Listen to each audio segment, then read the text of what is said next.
สบายดีไอ้น้องปี10 ปีแล้วโอ้ยโดนแดดเราไม่ได้ขายเครื่องเนาะคือเราไปกันเวียดนามเนาะกินเตดเวียดนามเนาะโอ้เพิ่งจะขับมาฮอดฝักโดนเนาะ4-5 เดือนนะ2-3-2 เดือนเนาะ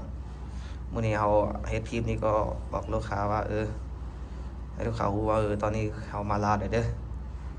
ลูกค้าจะสนใจซื้อก็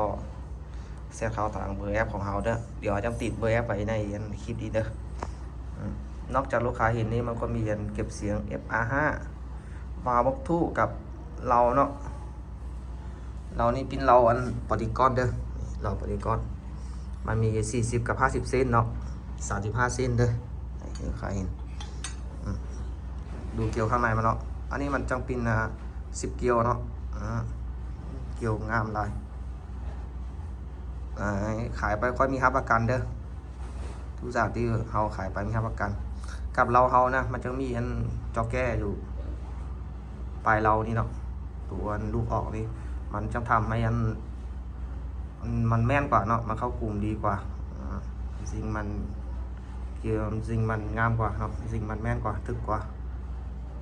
เกี่ยวข้างในลูกค้าเห็นงามเขาขายไม่มีรับประกันโลด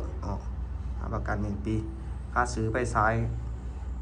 มันบอกแม่นจริงบอกเข้ากลุ่มมันจริงกับอะไรนี่เขายังเปลี่ยนให้เนาะฝากมาเขาเปลี่ยนตัวไม้ให้เลยเนาะ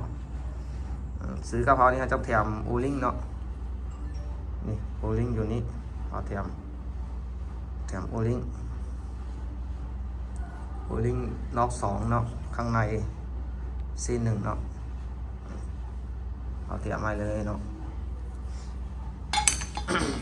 ตัวนี้มันเป็น50เซนตัวนี้เป็น45ตัวนี้เป็น50เนาะ50อันนี้ก็เป็นเก็บเสียง FR5 โอ้เงียบหลายเลยเก็บเสียงนะ90%ความเงียบของมันเก็บเสียงดีๆเนาะขายไปก็ดีนี่ก็เป็นวาล์วบล็อกทู16 แบนมูเวียใครสนใจก็แชทเข้าต่างเบอร์แอปของค่อยเด้อ020 971เดี๋ยวเขาจะติดไว้หรือในคลิปนี้เด้ออันเบอร์แอปของเขาจะติดไปนี่เขาก็เลขนี้เป็นมูเรีย16 แบนเนาะขายมีรับประกันรุ่นเล็กไหลนี่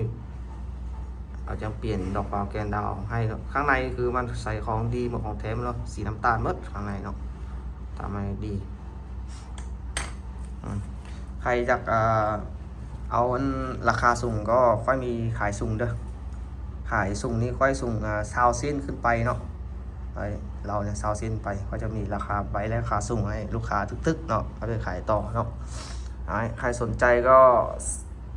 จะมาหาค่อยเด้อนี่ค่อยก็จบคลิปตรงนี้เด้อฝากกดไลค์กดแชร์กดติดตามให้เด้อขอบใจหลายๆ